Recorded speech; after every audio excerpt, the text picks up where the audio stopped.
I want to talk about families and how being LGBTQ plus has affected foster, because you're a foster parent, and I'm that's a foster absolutely parent, yeah. and how that plays a role in families, because there are people who think that same-sex couples cannot be great parents. I have 2 daughters. They're not my biological children, but I've been in their lives for a decade now, and me and their father, my husband, have been able to provide a very loving, safe, informative, educational, and just nurturing environment for them to grow. And they're upstanding young women. They're beautiful young women. But there are some people that feel that that's not possible.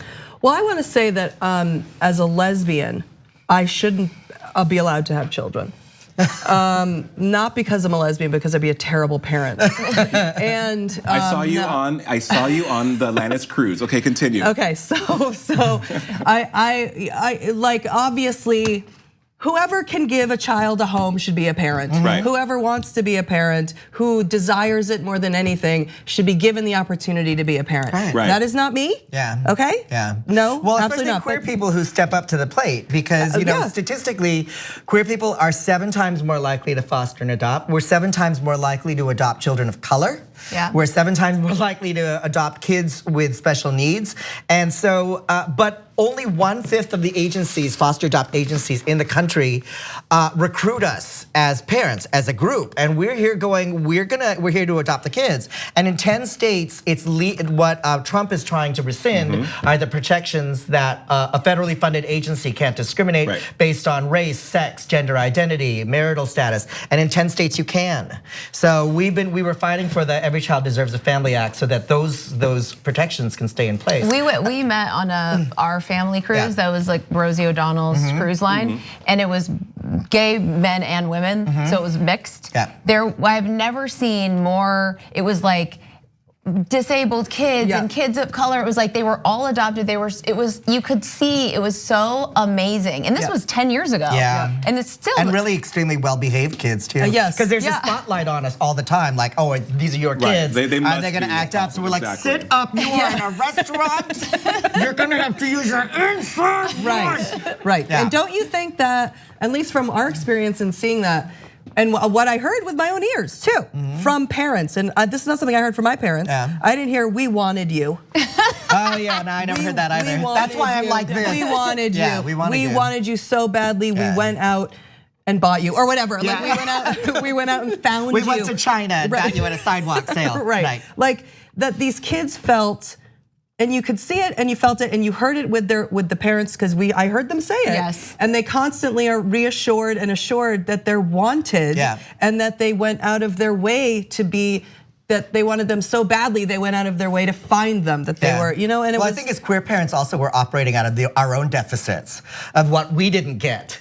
So it's like you're valued, you're important to me. Your identity is important to me, and where you're headed, and we're a different breed of parents, but at the same time we're just as exhausted and fed up as everybody else. Oh, I mean, it's not just don't deny gay people the right to be annoyed by kids. Everyone deserves that right. I think How old are your daughters? My daughters are now 23 and 21. Oh, okay, so I met them. I met them. They were 10 and 11. But I know a lot of people. So you went through the teenage years. Yeah, and what was so beautiful about the relationship that I now have with these 2 young women and their father was that my husband was Mormon.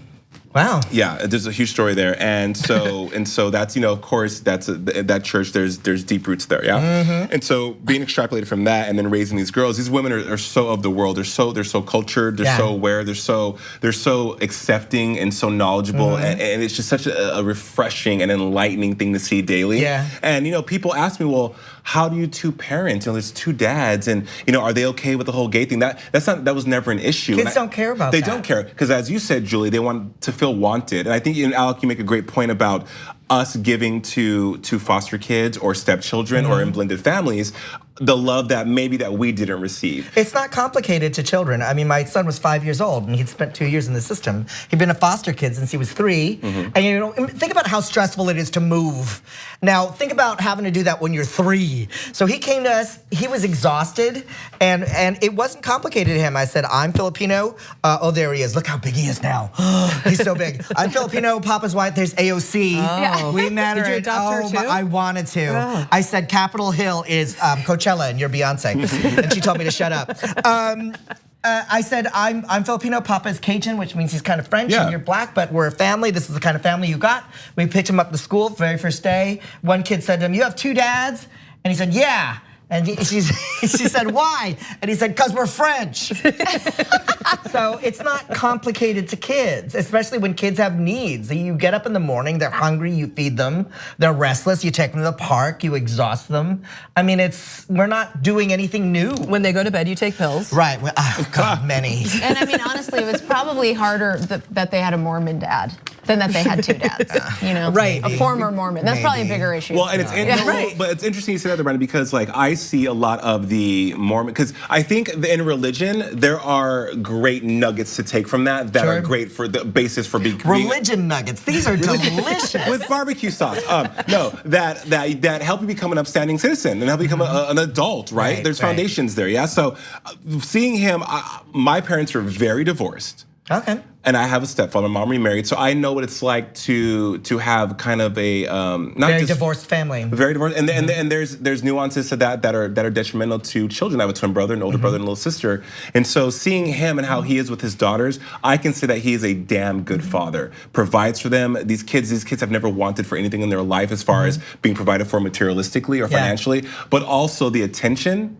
And the love and the experience that he allows them to have and guides them to become the woman they are, that says something. Because sometimes I know I was a child that my mom was like, listen, you have 4 things you don't do.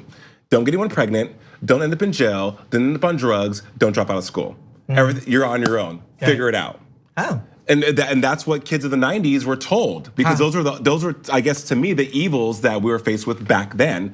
So for him to allow his children to go out in the world and make their own decisions, but not make fools of themselves, that says something about the rearing that he's given them. So when people have this, sorry, my IFB is killing me. When people have these notions that 2 same-sex people cannot be great parents, that just kills me so much. Well, that comes down to how many same-sex parents do you know? Right. Do you know what I mean? If you've met every single same-sex parent that exists, then you can arrive at that conclusion. And also, how well, I guess, acclimated or how well off in the world are your own children of these non-same-sex And a lot parents? of times those are the people that are like staunch pro-life people. I know. And then they don't want these kids that somebody didn't want to get adopted. Like at that point. Do you remember that thing about Arthur? There was like a same-sex character, cartoon character, and on PBS, and Alabama, they banned it in Alabama. And 14 years ago. And so there was this meme that said, how am I gonna tell my 12-year-old child who's carrying the son of her rapist that 2 men can get married? Right. Exactly. Well, you know what I think the thing that it comes down to for people who are against like same-sex anything, parenting in particular, because there's children involved, is that, and I do believe this, people think about gay people and they think about sex. The first thing. That's the first thing they think of. With heterosexual people, it's socialized in us. We don't think about it. We don't. It's just sort of part of the world. With gay people, that's the first thing people think of. Do you think they're thinking of Pete Buttigieg having sex? Yes. Really? I am. I don't. I don't get a sexy vibe off of him. But I think people. That's an interesting point, though. I don't see them doing it. I don't either, but I do think that people are thinking. I can't even see Jason take his IFB out and not think about sex. Yeah. Hey, wow. Hey, I'm here for that. I'm here for that, you guys. Take it where we can get it. Whatever. Oh, stop it. Wow. Just got hotter in here. On the go? Don't worry, we got you covered. You can still listen to TYT at our new podcast network. Find us on Apple Podcasts, the Google Play Store, or at tyt.com/podcast.